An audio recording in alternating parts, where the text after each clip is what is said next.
Harlem in the 1970s, an urban war zone with heroin pushers and junkies on nearly every corner. A world where street gangs control the distribution of drugs and kill in the name of commerce. Ruling these streets were two gangsters who rose from poverty and made a fortune by feeding Harlem's drug habit. One found his way to the big city from a dirt farm in North Carolina. It's okay for people to respect you, but when they fear you, now you got the power. The other, a native New Yorker, emerged from the ghetto. We ruled out with our this. No questions asked. Like their counterparts in the Italian mafia, both men tried to keep their distance from the many violent crimes committed in their names. They sawed off his head and hands and threw the torso in the Passaic River. They shot him at such close range that his shirt caught on fire. For years, the authorities were powerless to stop them. We would try to bring charges, and mysteriously the witnesses would disappear or get murdered themselves. Their undoing would come from within. But not until they had blazed a trail of destruction straight through the heart of Harlem. Gangland.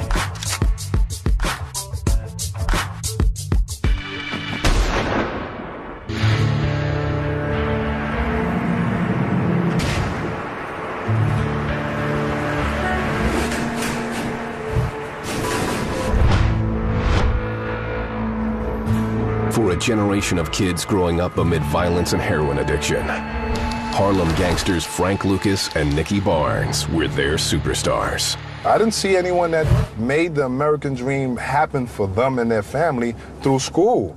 You know, just doing it the right way. I didn't see it. You know, when a reporter asks a 9-year-old kid, you know, who's your hero? And is Reggie Jackson your hero? He said, no, Nicky Barnes is my hero. The kids may have glamorized the gangsters, but there was nothing glamorous about the way these two men enforced their rule on the streets of Harlem and kept their dope pushers in line. They would take people to the base of the George Washington Bridge, and they would tell them they're going to hang them over. Very often, these people would defecate in their pants. They would bring them back up, and they would make them eat their own defecation. Teach them a lesson not to short them on the packages. Such methods of persuasion came naturally to Frank Lucas, a native of rural North Carolina who learned early on that terror was a surefire way to exert control. The Ku Klux Klan had came to our house and called my cousin out. And they took and tied a rope on both his arms, on each one of his arms, and spread them out.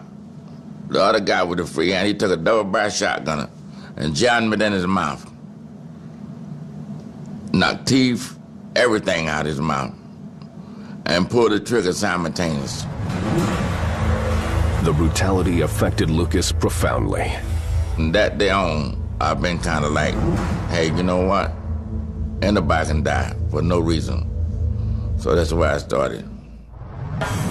As a teenager in the late 1940s, Frank left home and headed up north to New York City. By his own account, Lucas met the infamous gangster Ellsworth Bumpy Johnson in a pool hall. Bumpy was the Italian mob's man in Harlem, selling drugs and running a numbers racket. Bumpy Johnson operated in Harlem, and he actually worked with La Cosa Nostra and as sort of their ambassador to Harlem. La Cosa Nostra, they were all white, and it wasn't a very good idea to be on the streets of Harlem. To Lucas, Bumpy became a mentor. Bumpy Johnson, he was like my godfather. My godfather was a cold-blooded gangster. The best they ever been, the best there is. Bumpy gave Frank access to his rackets, grooming him as his successor. Frank not only learned how Bumpy did business in Harlem, but how the Italians ran the mob all over town. The big moment came for Frank in July of 1968 when Bumpy died of a heart attack. What he told me was when Bumpy was dying, he was given the choice of taking over the numbers or the heroin. And he said he thought about it and thought that heroin was the up-and-coming thing, and he decided to go with the heroin. By the late 1960s, heroin addiction was skyrocketing in New York, and Harlem was suffering the brunt of it. For the underworld, that meant a bull market for the heroin biz, and Frank was in. Lucas formed a gang named the Country Boys. Like other black street gangs, they worked with the Italian mob to get their heroin from overseas. Lucas told some of his family to come up to Harlem from North Carolina and join in the action. My brothers are like this. If I'd have been a cop, they'd have been a cop. Whatever else I'd have been, they'd have been. I was somewhat of a crook, so they wanted to be a crook. Lucas and the Country Boys were an uncompromising group of criminals who tolerated zero disloyalty to their cause, making money by selling heroin. Somebody stole the money, somebody stole the drugs, somebody is considered weak, they're executed. You know, somebody will knock on the door, set them up, and just kill them. As a drug kingpin, Lucas had a fierce survival instinct and was known for his quick temper. Frank would do things on the spur of the moment, and he was the one with the temper. You did him wrong, he'd squash you like a cockroach.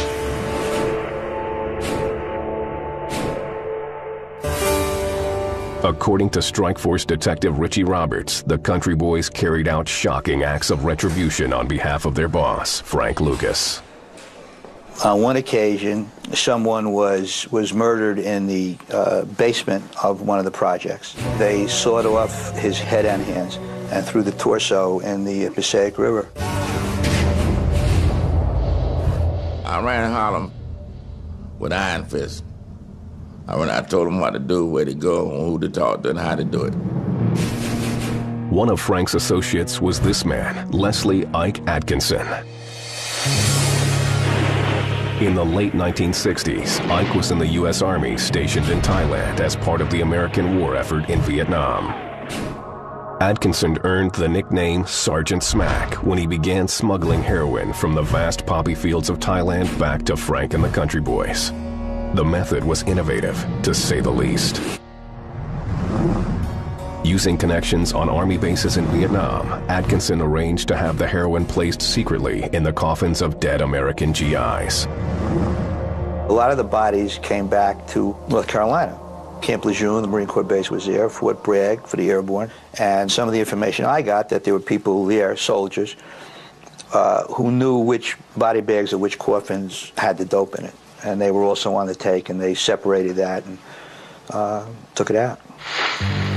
Ike was not alone in the coffin scam. This former soldier went to jail for doing the same thing. Did you put drugs in the coffins? Of course, you put it in the coffins. Why? I mean, you're not harming anyone, are you? Now that Frank Lucas had found his own heroin connection, he didn't need the Italian mob as much. The money really started rolling in. At the height of its activity, he was supposed to have been transporting 1,000 kilos a year to the United States. He probably exported more than $400 million worth of drugs. The Country Boys were taking over all the top spots in the city from old-time drug dealers. They were throwing them out, they were beating them out, they were killing them out. Frank's counterpart on the streets of Harlem was a native New Yorker named Nicky Barnes. Nicky was born in 1933 and raised amongst these bleak tenements. By the age of 14, he was a runaway and a junkie. Today, Barnes is in the Federal Witness Protection Program and has to hide his face and disguise his voice. I wasn't what we would call a stomp-down dope fiend, you know, a guy who was just doped up all the time. You know, I would get high and it would last me, and I had to have some to get me through each day. Nicky quickly realized he also had a knack for selling the stuff. I knew that I was going to make a ton of money in powder. But first, he had to hone his skills. Nicky spent much of his early 20s in New York's Greenhaven prison for drug offenses. He made good use of the time. Nicky was a sophisticated individual who learned management skills and organizational skills in prison. When Barnes returned to the streets in 1969, he was clean, but he had come up with a plan to exploit the drug addiction festering in Harlem. He created a gang that would come to be known as the Council. It was made up of small groups of heroin dealers who Barnes had come to trust. The Council's power grew rapidly. And by the early 1970s, a government report called it the largest, most profitable, and most venal drug ring in New York City. Nicky Barnes. He was the biggest heroin dealer on the East Coast. A major figure, didn't touch the dope himself, but was really responsible for its movement and distribution to the streets.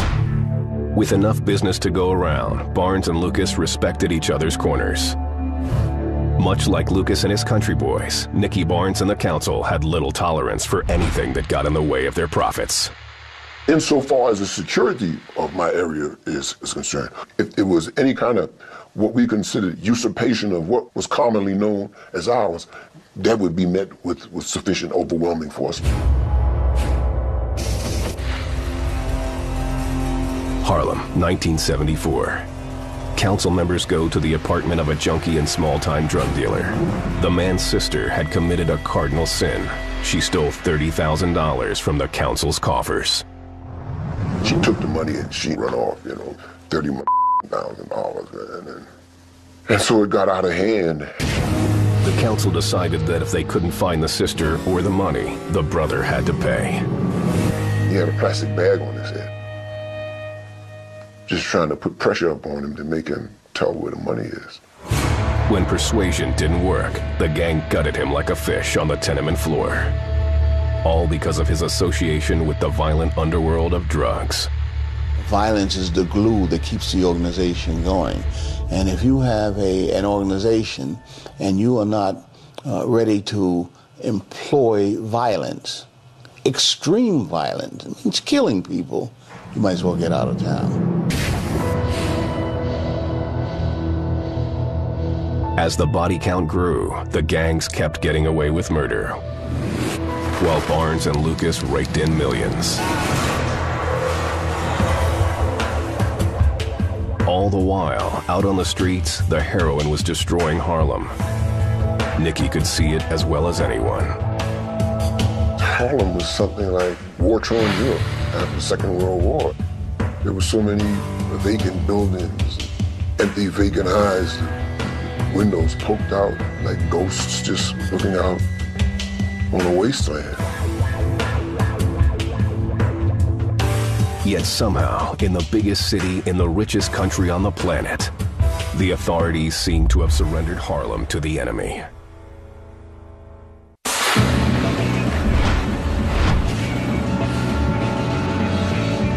In the early 1970s, two violent gangs rose to the top of the heroin racket in New York's Harlem neighborhood.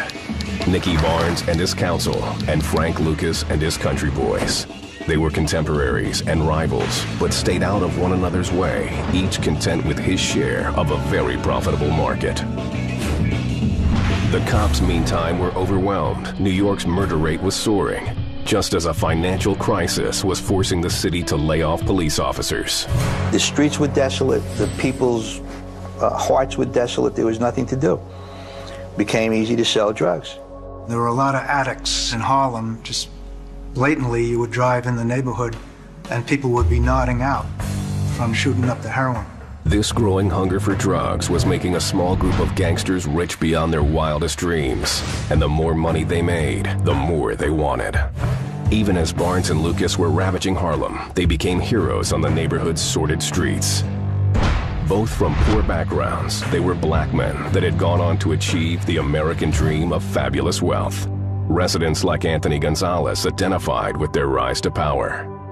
I was about 11, 12 years old, and what I admired was, the flashy clothes, the cars, the women, just the swagger, that came with being the hustler of the neighborhood. The admiration felt for these drug lords was not extended to the local police. Nicky Barnes remembers the conflict residents of Harlem felt. The relationship between the NYPD and local community was strained because people had seen too much brutality committed by policemen over the years. This distrust of authority and the belief in the self-made lords of Harlem gave the council and the country boys free rein to do business on the streets. Open-air heroin markets flourished, bringing Barnes and Lucas hundreds of thousands of dollars a day. When you think about that lifestyle with open-air markets with hundreds and hundreds of men in communities walking around aimlessly buying drugs, and then the leaders of the organization with the flashy clothes, the flashy jewelry, the women, the cars. Anyone who got in the way of these spoils, especially informants, could expect a fierce reprisal. One of them was a guy named George Ford that was allegedly peddling $12,000 worth of heroin a day in Harlem. Ford, who dealt drugs from the counter of his candy store for Lucas, was caught in a drug sting. In exchange for a lesser sentence, he agreed to give evidence against Lucas. A few weeks later, Ford was killed with a bullet to the head. Frank Lucas went on trial for the murder. Over the years, Lucas would be charged with multiple counts of murder. But lack of evidence or eyewitness testimony ensured he was never convicted. This time was no different, and the murder served as an example to anyone who might think of crossing Lucas. It was much the same for Nicky Barnes, even though he was arrested for bribery, drug dealing, possession of dangerous weapons, and homicide. None of the charges ever stuck. Both men earned nicknames in the underworld. Frank's was Superfly, stylish and daring as he sat on the streets of Harlem watching his product sell like hotcakes. They used to be selling my stuff downtown. I put on a hat, a wig, and some glasses, and a fake mustache, and stand right beside them. They didn't know who I was. Had a piece of car, $300 Chevrolet. They didn't know who the hell I was. Nicky, meantime, became known as Mr. Untouchable. Having been accustomed to state surveillance, that they're not going to find any drugs on me. They're not going to find me near any drugs. So what the if they want to follow me, let them do it. Like old-time mafia dons, Lucas and Barnes insulated themselves from gang activity by using lieutenants to distribute drugs and dole out street justice. Anyone within their ranks suspected of being a rat would face execution. Lawrence Billings was a low-level associate of the council. His racket wasn't selling heroin, but the quinine used to cut it. Technically a legal drug, but because it was used by heroin dealers, buying and selling it in quantity was illegal. In the winter of 1974, the feds arrested Billings, and the gang decided he knew too much about their activities. They had a vote on whether to dispense with Billings. His fate was sealed. They decided that a council member named Wally Rice would carry out the hit. And Wally shot him, but he didn't kill him. The gunshot tore Billings' face off, but he lived. Authorities took him into protective custody, hoping to keep him alive to testify against the council. But while he was holed up in the Prince George Hotel with police protection, Billings stole away in the middle of the night. And he was sick, and Wally got to him and gave him some money. Billings was never seen again.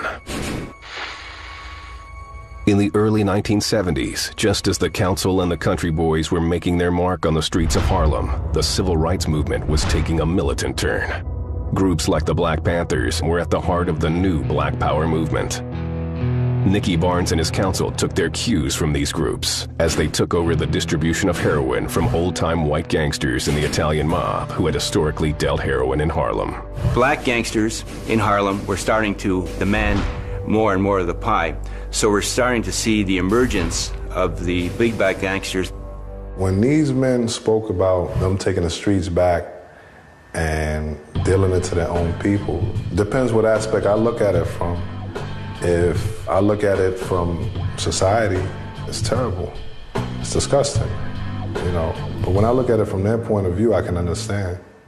The council was comprised of 7 members. All were black Muslims and believers in the Black Power movement. Nicky Barnes decided that controlling the distribution and sale of drugs in Harlem was their right. Nicky's organization would not have whites coming into Harlem to run his business. You supply me with the drugs, I pay you for it, and that's it. That's the kind of deal Nicky made with the Genovese Mafia family, and the mob was happy to avoid a bloody turf war with the black gangs. Both sides understood that heroin was strictly business. Barnes believed in operating his gang using a corporate philosophy, with himself as the CEO. He and his council lived by a 7-word mantra. Treat my brother as I treat myself. A very strong mantra that would always maintain equilibrium among the council members and reduce conflict. As the profits from their connections mounted, both Lucas and Barnes made a perverse attempt at public relations. They shared their wealth with the very communities they were preying on. I was Robin Hood, for real. I was the real Robin Hood down there. I did nice things for people, I really did. Clothes and stuff, I bought them, so that's why I was such a fixture in Harlem. Turkeys for Thanksgiving Day, or this so-and-so, come over and get these, and give it to your mama for Mother's Day, stuff like that. Nicky Barnes and Frank Lucas had finally achieved the status and money they had sought for so long. They became examples to some segments of the community of success. They didn't bow and scrape, didn't have to. They were heroes in their community. And we didn't have heroes in our communities. Most of our heroes were athletes or musicians. Now you have somebody who's here each and every day and driving the big cars and giving out turkeys and Thanksgiving, and someone falls upon hard times and can't pay the rent, they'll pay the rent for them. They did things, and they were very visible, that the white man did not do. Nicky Barnes would come by. These guys would come to the basketball tournaments. They would, give ice cream to the kids in the neighborhood. And this is what I admired. This is what I wanted to be when I grew up. As Harlem watched its Black Angels climb, there seemed to be no stopping their success. But for Barnes and Lucas, there was a risk to achieving such a high profile in the underworld. Blinded by their wealth and power, they never saw it coming.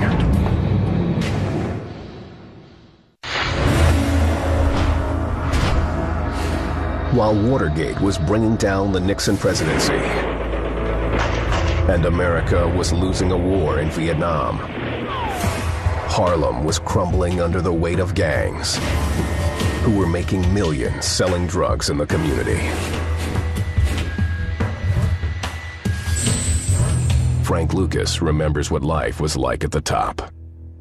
I was a swinger, had everything to go with it, from the jewelry to the clothes to the shoes to the whatever. I had it all. From the Rolls Royces to the Mercedes to the Cadillacs to whatever. I had it all. I lived in the Essex House on 59th Street in Central Park South. Lucas and Nicky Barnes, leaders of two of the most violent gangs to roam the streets of New York, lived in a way most Harlem residents could only imagine. I really liked the Maserati because of the speed. I always had a Benz. I liked the Corniche. But the only thing about the Corniche is just that it rode too much like a Cadillac, and I don't like Cadillacs. I had every girl from Hollywood to 8th Avenue, National or whatever, one time or another, she was my girl. The most beautiful creature you ever seen in the world. That was my woman. Even if you didn't see Frank, there was an electricity in the air. People were alive and vibrant, but you knew that he was in town, he was around. He had his Superfly clothes on. He always had a bunch of good-looking women around, and he'd be in the bars and he'd spend money, and he was very loud. Outside the limelight, both the council and the country boys saw themselves as serious businessmen. I just do what I gotta do to make some money. And that's what I've been doing all my life. I'm a hell of a businessman. Frank Lucas, the businessman, was, how can I put this? He was a ruthless capitalist. Whoever stood in his way, he knocked out of his way. He just wanted to make as much money as he could. Lucas was presiding over a sophisticated drug handling operation. As kilo after kilo of heroin made its way through New York's ports, the purity of the product was cut from 90% down to around 3%. Heroin doesn't go out in the street in a pure form. You cut it with either mannite or quinine, increase the amount of powder in the street, and thereby increasing your profits. Quinine, a legal drug, would give a powerful burning sensation when injected with heroin. Mannite, a laxative powder, was cheap and easy to obtain. So instead of having 1 kilo at 90%, you'd have 30 kilos at 3%. And if you're making an average of $300,000 per key, times 30. And when you brought in a kilo of heroin, you don't bring just 1 kilo in, maybe you bring 10, 20, 50 kilos. And the process would just continue.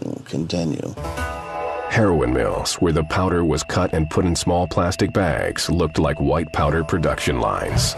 It's a place where the narcotics was packaged. And when I say packaged, it was packaged for street level. And the street level package was that large spoon on the metal ring that we measure for baby food. Gangs employed women to work long shifts at night in the mills. The women were often forced to work in the nude, initially to prevent theft, but later to ensure they worked quickly. It evolved because we realized that a woman sitting up there naked, they're going to get that stuff packaged, get their clothes on, and boogie. Once the heroin had been measured into the bags, they'd be marked with the dealer stamp, like Frank Lucas's Blue Magic. Blue Magic was a much higher quality. The quality was like 1 to 3% dope before Frank. When the Country Boys came in, it could be up to 10%. Lucas's new high-quality heroin was meant to blow his business competitor Nicky Barnes out of the market, where addicts were desperate to buy the most potent heroin. Instead, Blue Magic brought a deadly backlash. Addicts found themselves overdosing on Frank's product. The problem with the higher quality was that some people OD'd. A lot of people OD'd. Heroin was killing people. Thousands and thousands and thousands of teenagers were killed. Lucas's product might have been good, but there was still plenty of business to go around. As Nicky Barnes saw his empire expand, he had visions of starting legitimate businesses like nightclubs and real estate investments with the money he had earned selling drugs. We're talking, trying to do things, and, you know, to have an initial public offering and go on the stock market and what were the requirements and how much money we need to have, and, you know, could we do all of these things? Barnes had raised himself up to a level he couldn't see himself falling from. Nicky is the king of strut. I mean, he is the king of the street. He is the, if you will, the black godfather of Harlem. In the mid-'70s, Louis Diaz went to work for the council, buying small amounts of heroin and laundering money. Even though he was white, he seemed to have promise as a potential gangster. Louis Diaz was a sharp guy. But Diaz wasn't what he seemed to be.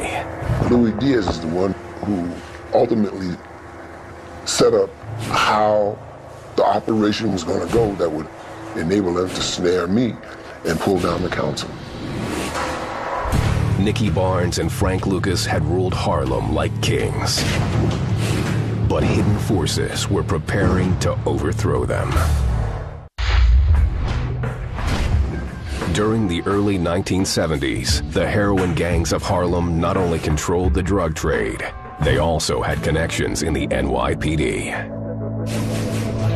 The most notorious was a cop named Elmer Morris. His brother-in-law was a top lieutenant in Nicky Barnes's council. He got the council firearms and martial arts training, and when anyone informed on the gang, Morris passed his name along. Joseph Beecham was one of Morris's unfortunate victims. After Morris confirmed Beecham was an informant, a council member lured Beecham to a meeting in an awaiting car. Once Beecham was inside, he was shot in the face and killed. Though few were as deadly as Morris, many New York police officers were on the take. Underpaid cops found themselves being offered bribes that were more than they earned in months. Policemen weren't paid a lot of money. And if you're making $20,000 a year, $25,000 a year, and someone comes along, $5,000. I know you patrol this block. Don't come by. Patrol the next block. Or check this license plate out. Is this guy an informant? Or who is this guy? $10,000. And, you know, you do it once and now they've got you. With heroin gangs seemingly running the streets, the DEA intervened. But pinning a case on an operator like Frank Lucas would be difficult, as Agent Jack Toll quickly learned. He ran it as a tight ship. He oversaw what was going on. He wanted to know at each level what was going on, and he carved out territory, which he kept because of a good source of supply and intimidation. Intimidation seemed to be one of Lucas's self-admitted specialties. It's okay for people to respect you. They're real good when they respect you.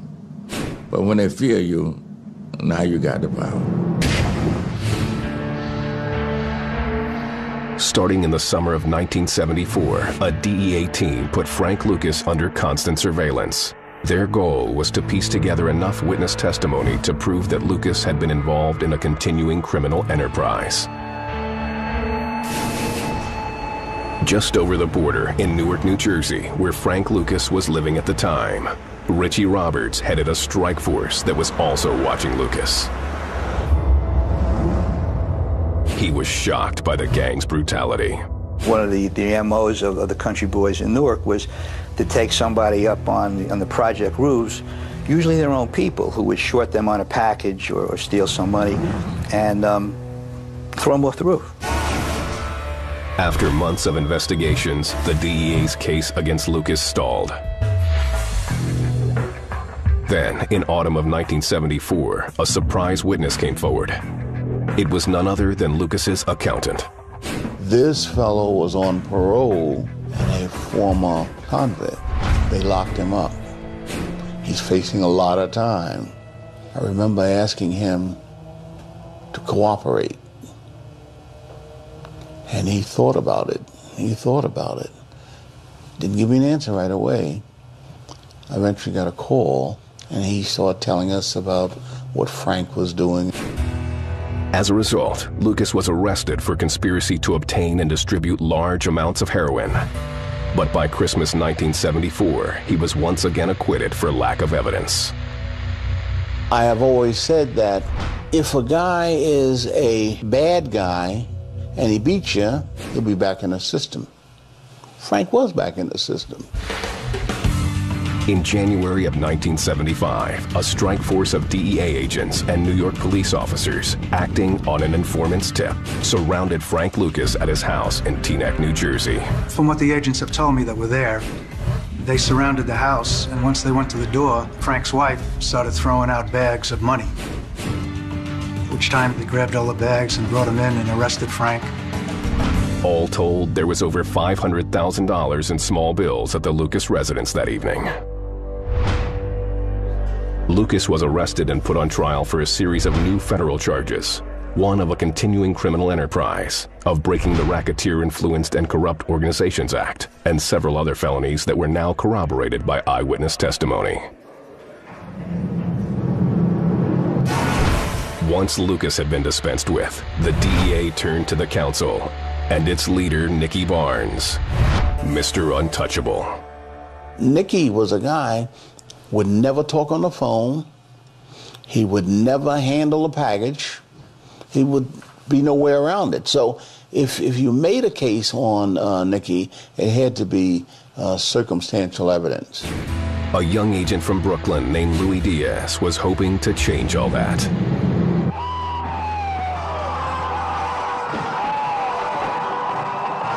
In the summer of 1976, America was celebrating its bicentennial, just as Diaz was taking on the riskiest assignment of his career. He was going undercover inside Barnes's operation. I came up with this scenario that I was a renegade mob guy. I went to California to chill out for about a year or so, you know? And I got a little tired of Surf City. And I thought it was time to come back. So when I came back to New York, I wanted to get back into the heroin trade, but I wasn't going to depend on the Italians. Diaz made friends with junior members of the council and started living in their world. He was amazed at the power they had. We were so respected. We would walk into a club, whether it was the Hubba Hubba, the Con Club, or Chigazzi's, and most guys, you know, like you check in your coat and they give you a ticket, well, you would check in your gun and they give you a ticket. Over the course of several months, Diaz put his life in grave danger. Agents have died. Believe me, many have been killed working undercover. It was a risky business to pretend to be a dope buyer and dealer with people who have no concern for the loss of life. My father told me many things.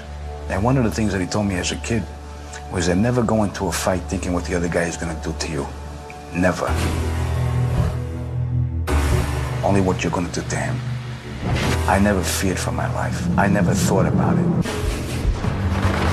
Two of Diaz's contacts in the council were Guy Fisher and Joseph Hayden, a.k.a. Jazz.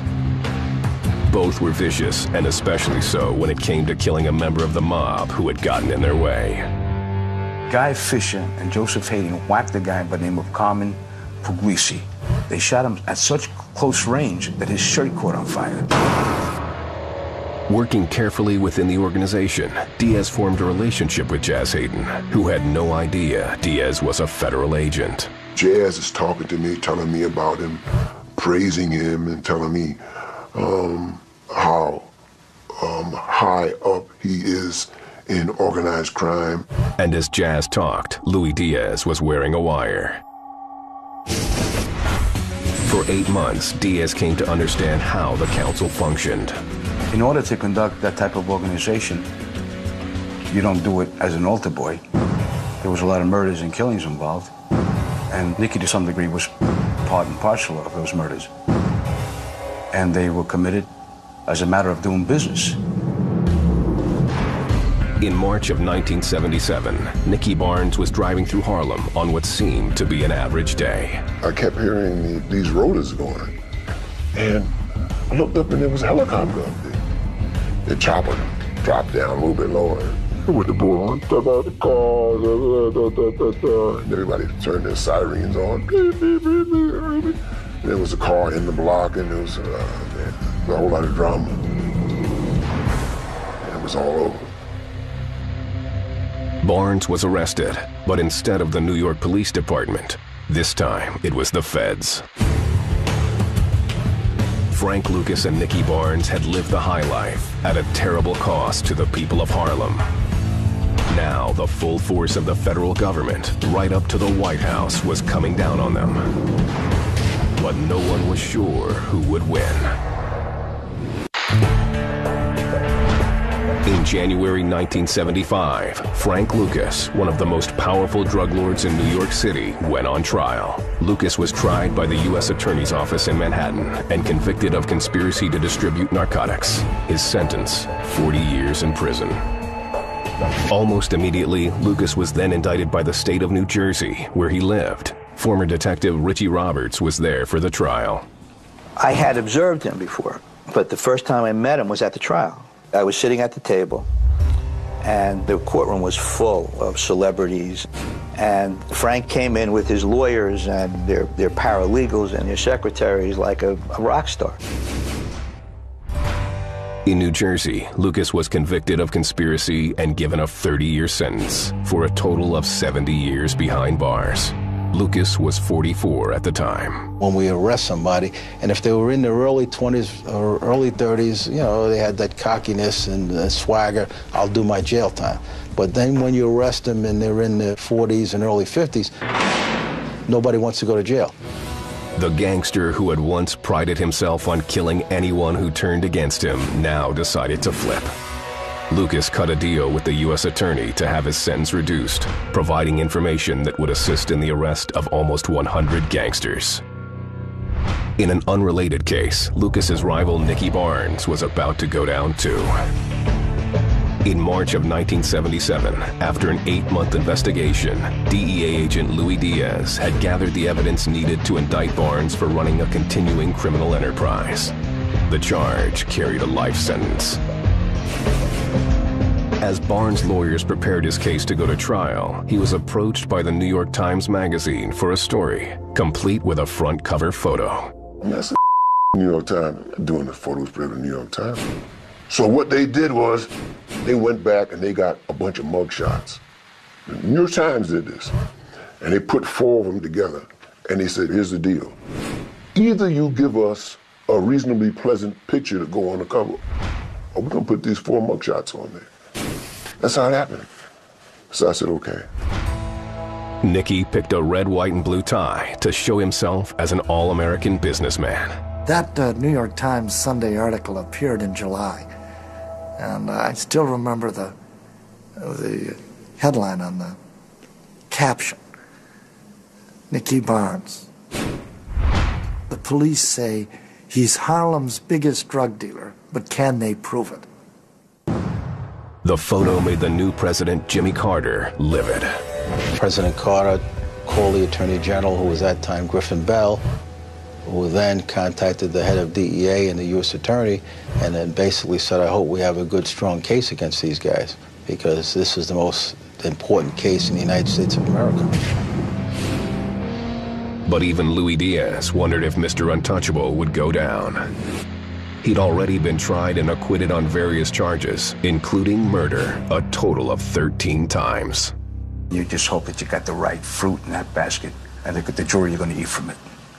And they're going to return that verdict. To prevent the jurors from being intimidated by pressure from the gang, the judge ensured the trial would include the first ever anonymous jury.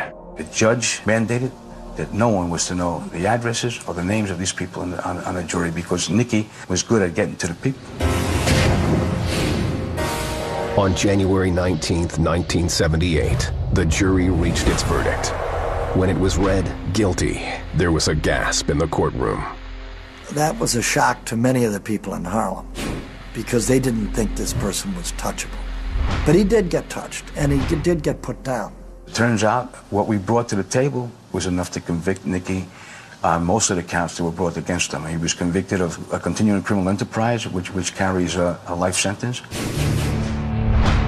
Nicky Barnes was sent to the highest security prison in the U.S. in Marion, Illinois. Even though he was in prison, Barnes was relying on the mantra of the council, treat my brother as I treat myself. I just had assumed that my crew, they were going to take care of business the same way without me as they did with me. But I was just mistaken. Rumors began to filter back to Barnes that his second-in-command, Guy Fisher, was having an affair with Barnes' wife.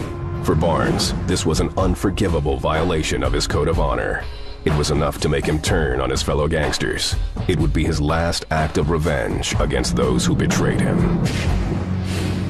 His wife was going with someone, disrespecting him, and he just got fed up and pissed off, and he called up and he started cooperating. One by one, aided by Barnes' testimony, each member of the council was convicted of drug trafficking and given a lengthy prison sentence. By 1984, a majority of the council and the country boys were either on trial, in jail, or dead. The days of these heroin kingpins were finished. Cocaine had taken over as the drug of choice in New York, and crack quickly surpassed it as the most lucrative street drug. Today, Nicky Barnes is out of jail after serving more than 20 years of a life sentence. He's in the Witness Protection Program after giving federal evidence against dozens of his previous associates. He has a new name and a new identity, and he hasn't been back to Harlem since the day he was arrested. I did what I had to do in order to survive. And now to be sanctimonious about it and say, I just moved on from that part of my life. I'm not dealing with that anymore. Now, Barnes works a 9-to-5 job in a quiet suburb somewhere in America. I get in my car at the same time every day, and I come back home the same time and every day, just like everybody else in the neighborhood. So I'm a working guy, and and it's okay. But some aren't so quick to forget the former life of Nicky Barnes. I think my feeling still is that he should be in prison, despite his change of living habits. The fact that he's a grandfather. There are a lot of grandfathers that have lost grandchildren because of what he did. Frank Lucas is also a grandfather in his late 70s. He's wheelchair-bound after a car accident broke his legs and diabetes crippled his hands. After more than 30 years since his conviction, Lucas says he has no regrets about his years as a drug kingpin, and that given the chance, he'd do it again. If I went to school, Donald Trump wouldn't have a change in Wall Street. I didn't have nothing. I didn't have nothing. You gotta remember, I didn't have no food sometimes. I come from dirt and made myself a multi-millionaire. So what else would you want out of life?